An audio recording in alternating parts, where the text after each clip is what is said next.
What is up, YouTube? We're back with another YouTube video. And yes, you're seeing Destiny on your screen. Yes, it's time for Legend Lost Sector runs, so expect some daily uploads for these Lost Sector videos unless something happens to me where I don't do it until the rotation's done. But this is the first one starting today with the Thrilladrome. And if you don't know where you can find this, go to your destinations tab, go to Neptune/Neomuna, whatever you want to call it. Spawn right here at Lemming Harbor, and then just go straight down, pretty much like right here where the Thrilladrome icon is for me. But if you don't see that on your map, that's okay. Just follow along with the video here. I'm going to show you how to unlock Legend and Master Lost Sectors for this one. Just follow the steps that I'm going to show, but let's go straight down here. And then you're going to see this building right here. You see the little Lost Sector icon? That means the Lost Sector is there, obviously. Then run through this building. Jump on top of whatever this is, some type of plant, I'm guessing. Now, as you can see, I can start it right here if I wanted to. But if you don't see this and it's not marked on your map, what that means is you have to shoot this vent right here. Jump in, and then you're just going to have to work your way through. I'll kind of show you. There's only one path to really do it anyway, but I'll just show it. You're going to drop and just pretty much keep going through here, and you're going to see the left side of my screen says Thrilladrome, Neomuna, Lost Sector. If it's your first time, it'll say Lost Sector discovered or something like that. Shoot this vent, go right here, and now you can see you're inside the Lost Sector, and just work your way through it like normal. And then once you complete it normally, you'll unlock Legend and Master Lost Sectors for the rest of the game, to be honest. Only for this one though, so keep that in mind.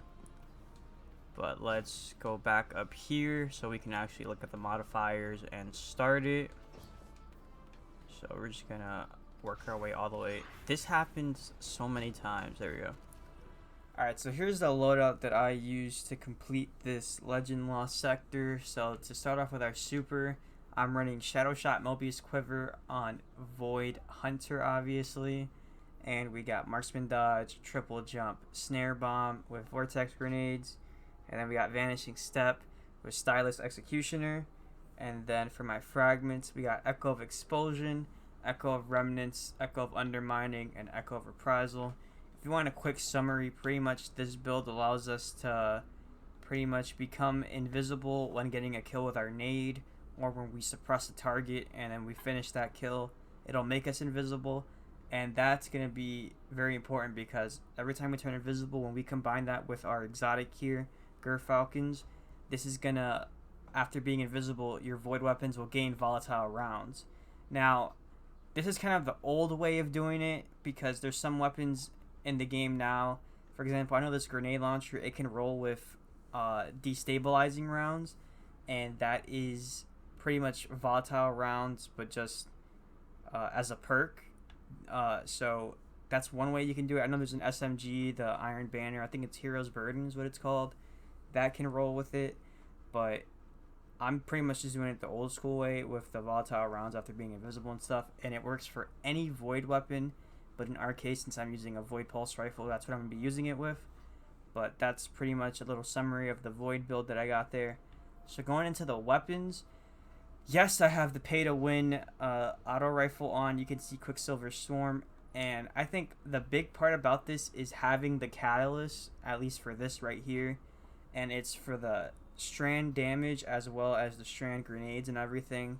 So once you upgrade it to the Masterwork, you get the Nano Entanglement, and this weapon's damage type becomes Strand, and final blows with grenades from this weapon create tangles. Those aren't that important, but they can help you if you want to, like, you know, get some quick kills or something like that. You can pick up those tangles after getting the grenade launcher kills. But obviously with the Strand Burn being in effect as well as the Void Burn, I'm going to take advantage of both of them. And Quicksilver Storm is also going to be used to stun Overload champions by using Overload Auto / SMG from the seasonal artifact. So that's why I'm using that.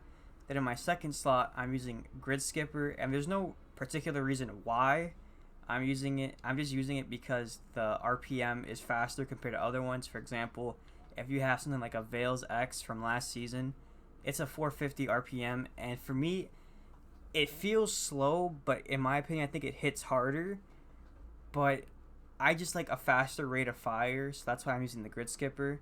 Another option you can use is last perdition, but again, it's a 390 RPM, and I just want something where I can use full auto trigger system and it's going fast. That's all I pretty much care about. So that's why I'm using grid skipper.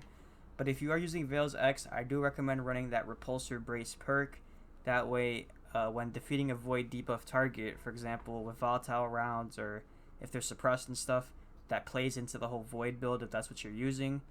But that's why I'm using grid skipper. Quick little summary there.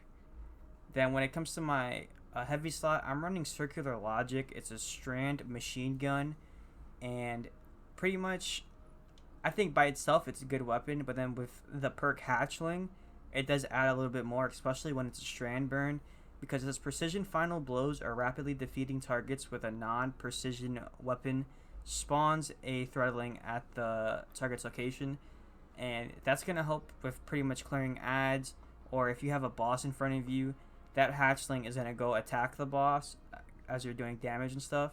So that's an extra little DPS thing to have. It's not that important. It's not going to be like, oh my god, you're going to one-shot a boss. But still, it's very useful to have because it's going to come in clutch. And then the origin trait says landing multiple hits turns your next shot into a homing micro rocket. So it's kind of like using Quicksilver Storm, but on your heavy. And then when you're using both of them, it's very useful. So that's why I'm running this.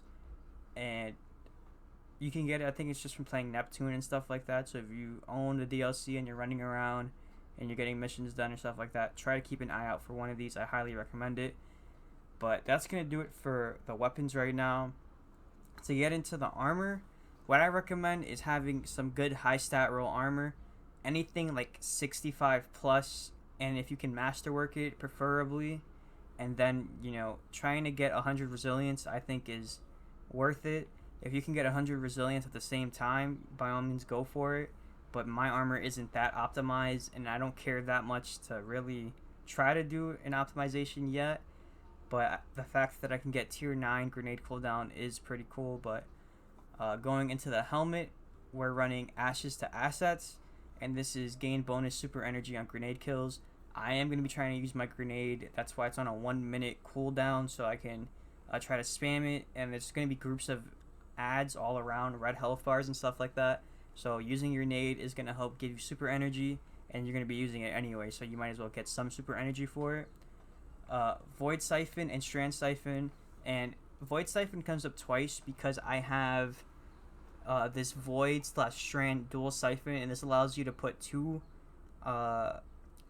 Siphon mods on while only using one slot. If you really wanted to, you can just do this. You can go and you can find Strand and just do Strand and Void like that. But I don't know. I had that on and I just left it. But if you want, just do Strand Siphon like that and Void Siphon. It's the same thing. So that's going to wrap it up for the helmet.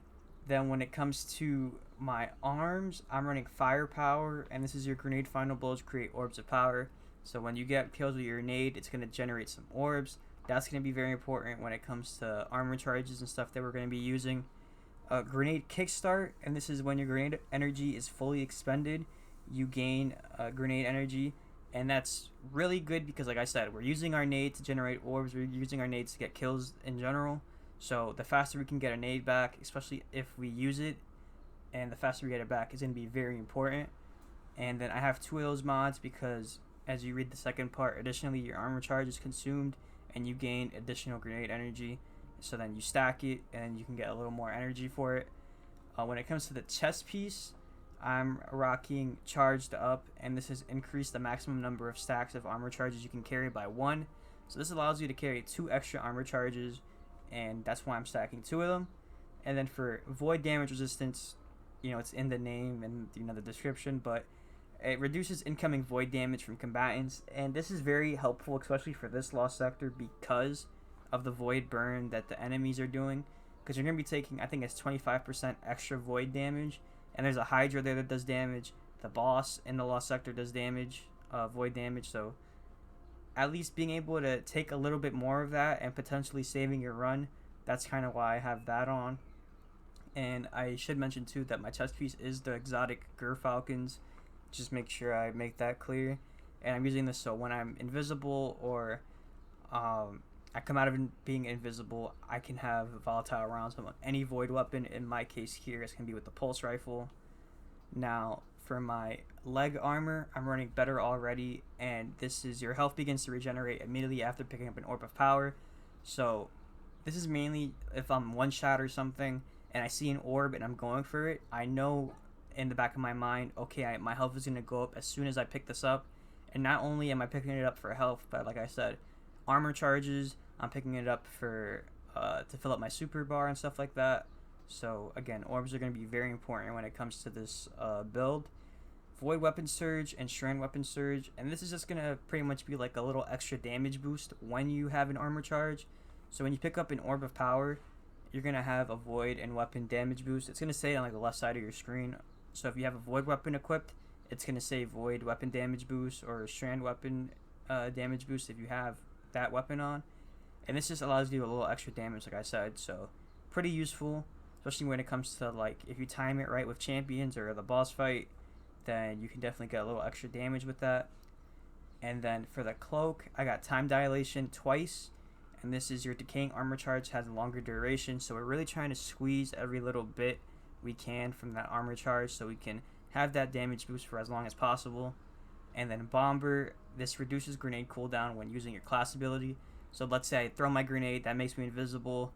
I proc my volatile rounds, that stops me from being invisible. I can keep chaining that, but let's say I'm in a portion where I'm getting shot at. For example, in the boss room, there's this, I think it's called a Cyclops, whatever. It can one-shot you pretty much as soon as you go into the boss room.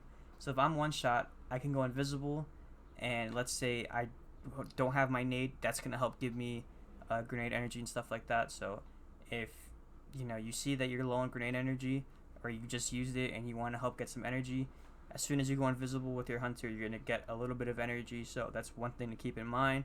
It's not the most important perk, but it's just something I have on because I tend to dodge when I'm in like a sticky situation. So that's pretty much why I have it, but feel free to change it to whatever you want. So that's pretty much going to round it out for this. I am going to show my artifact really quick just in case, because I know if you want barrier pulse rifle, you're going to have to get it from the artifact, as well as the overload auto and SMG. And this is something I use as well, shatter orbs, because the first time you break a combatant shield, you create an orb of power if it matches the shield with the damage type. So for example, in this Lost Sector, Minotaurs have void shields, so when I use this void pulse rifle to break their shield, it's going to also generate an orb of power. So that's one thing I have to help get more orbs. Another thing I have that I want to mention is void weapon channeling, and you gain a temporary bonus of void weapon damage after you defeat a target with a void weapon while at least one of your void abilities is fully charged. This damage boost increases based on the number of fully charged void abilities you have. So just if you want, feel free to just take a screenshot, copy it, whatever you want to do.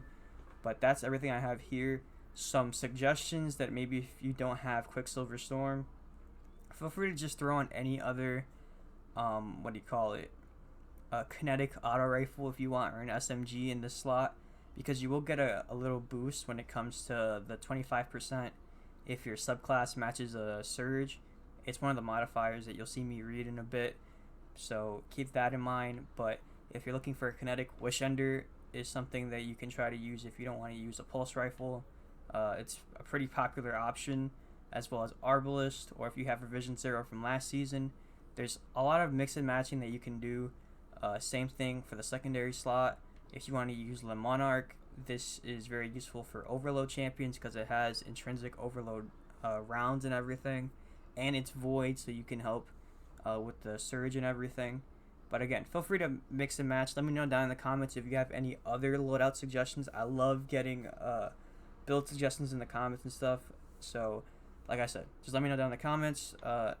Another heavy substitute could be this grenade launcher. Like I said, we have grenade launcher burn, or I should say overcharged weapon, and that does like 25% extra damage. So this is something you can use, but don't feel like you have to.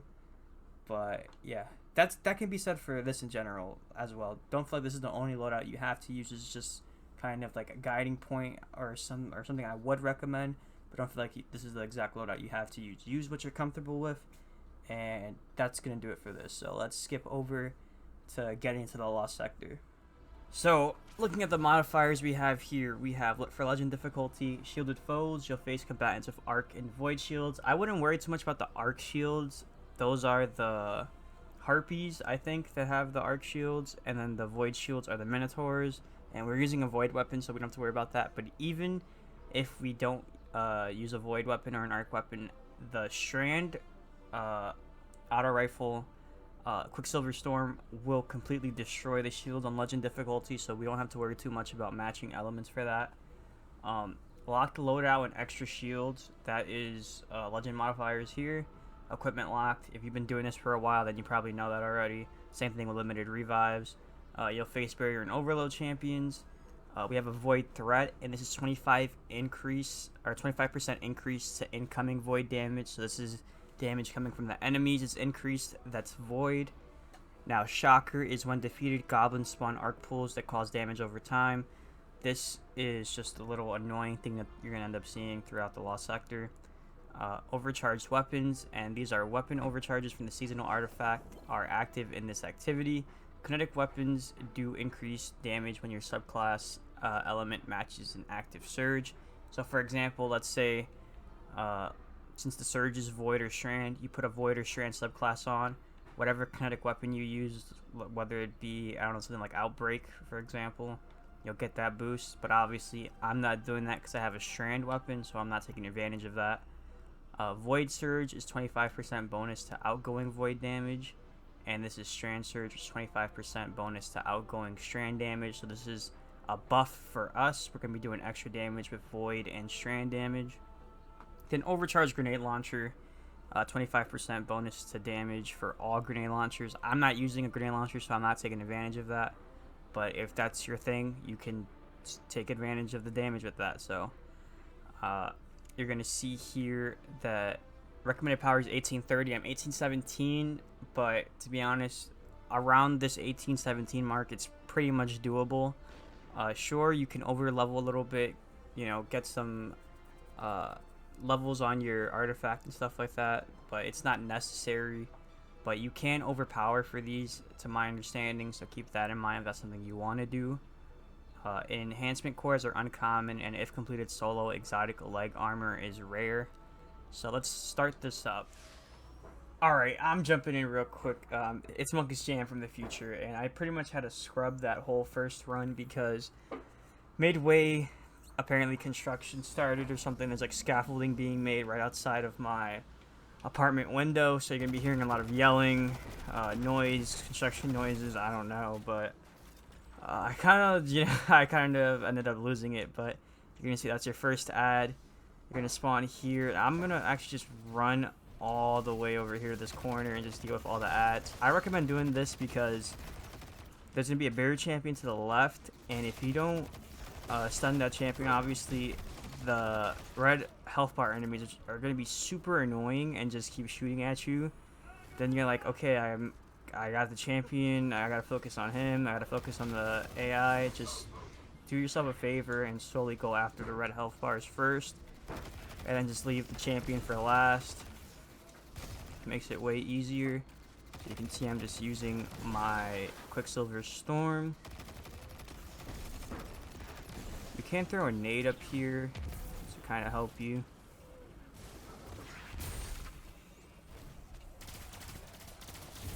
I'm trying to take advantage of some volatile rounds, but now watch out for that Hydra because they are gonna do void damage, and that's obviously something you want to stay away from because that's increased damage with void for this Lost Sector. So you do not want to get hit by that. You can see this little angle here. You should be safe most of the time, but splash damage can hit you and do some damage, so keep that in mind. But now that we got rid of the Hydra, all we got left I think is some red health bar enemies. There's going to be like a pack of these enemies that are going to spawn. Just get rid of those. Okay, I guess not. I guess that's going to happen. Alright. Now that that's done, Now you can just focus on the champion. You can see I'm just going to use this just to do some extra damage. Then I'm going to switch to this. I'm going to just try to take out this LMG and try to get him low to do a finisher. There we go. So that kind of took a little bit longer than I thought. But one thing I want to point out too is this railing here. Be very careful when you're shooting at the crit and stuff, because sometimes this will block your shots. And it's the most infuriating thing to me, so just keep that in mind. The overload is somewhere back here. My tracking shot ended up hitting it somewhere. I don't know where. But there he is. And just keep using this. I'm going to throw a nade. And then just, as long as you keep shooting it with the Quicksilver Storm, it's going to keep stunning, as you can see. Then I'm just going to wait and try to go for a finisher. Just like that. I'm going to pick up these orbs, and there's just one random AI here. I'm just going to kill them. Get those points, because they count as an elite. So, and you can see how easy the Quicksilver Storm does damage against those elite enemies right there. You're going to have a Void Shield here, so be prepared for the Minotaur. They're going to be doing void damage as well, so keep that in mind. I'm going to go invisible and get some volatile rounds. That's just going to help you do a little extra damage and just get a finisher off. Now, I think there's just some red health bar enemies left. Get rid of these guys. You can have another champion to your left right here. More enemies, okay. More red health bars, yeah. The amount of ads they throw at you in this lost sector, and I mean, since Lightfall came out to begin with, it's kind of absurd. But we're just gonna get this over with. You can see that Minotaur taking some damage. Love to see it. Get rid of this guy. Pick up these orbs just to get a weapon boost. You're gonna get that void weapon boost or strand if you follow the little loadout that I got going on here. You can see we got some more noise coming from the outside. Gotta love that. Let's just do this. And now when I stun him, like usual, I'm just going to switch to the LMG and try to get a finisher off. There we go. I'm going to just reload that. Get rid of this Hobgoblin. And just get this free elite right here pretty much. Now I'm just going to have some more red health bars.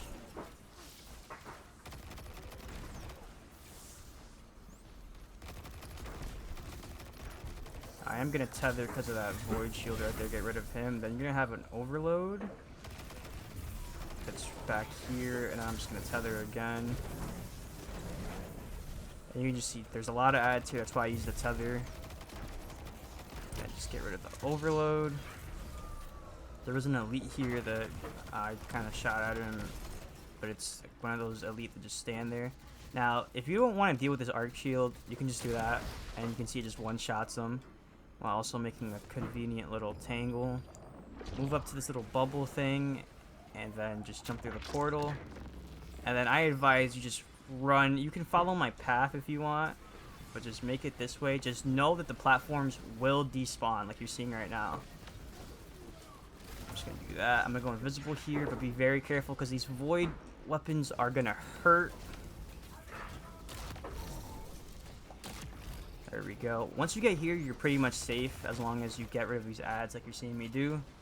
That's why I advise following my path here.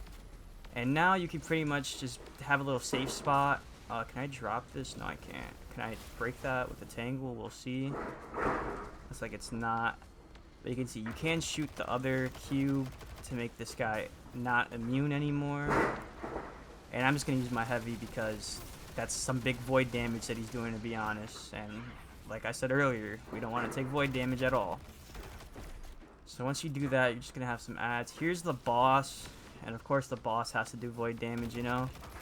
So let's get rid of some of these harpies because they're going to be annoying as well. They're going to continuously just keep coming out in groups. and they're going to try to just do damage to you, so I recommend just getting rid of them.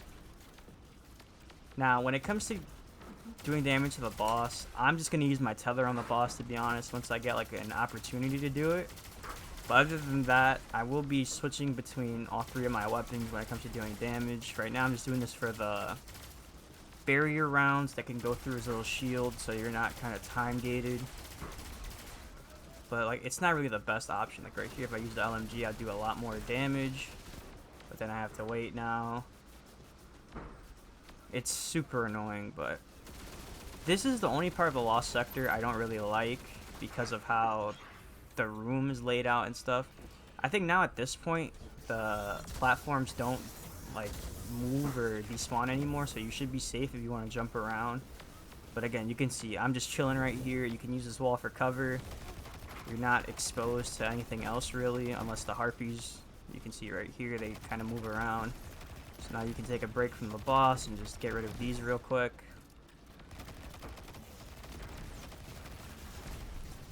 You can see there's a group of them. I'm gonna use my nade right there to help me take advantage of these volatile rounds that I'm gonna get. There we go, dude. Use these against the boss. For whatever reason, he's saying he's immune, which I know isn't the truth. I think it's just a volatile little burst that can't do damage on him. But we're just gonna keep doing some damage. Switch over to my heavy.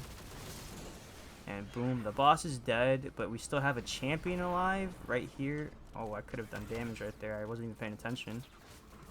But let's leave him alone for now because he's just going to be annoying. We're going to have some red health bar enemies, which I'm pretty sure you don't have to kill them if you're just trying to speed run. By all means, go ahead and skip what I'm doing right here and just go for the champion. But I'm just going to get rid of these guys because I feel like doing it. And you can see just like that, boom. Now the last enemy is this barrier champion. Just throw that tangle at him.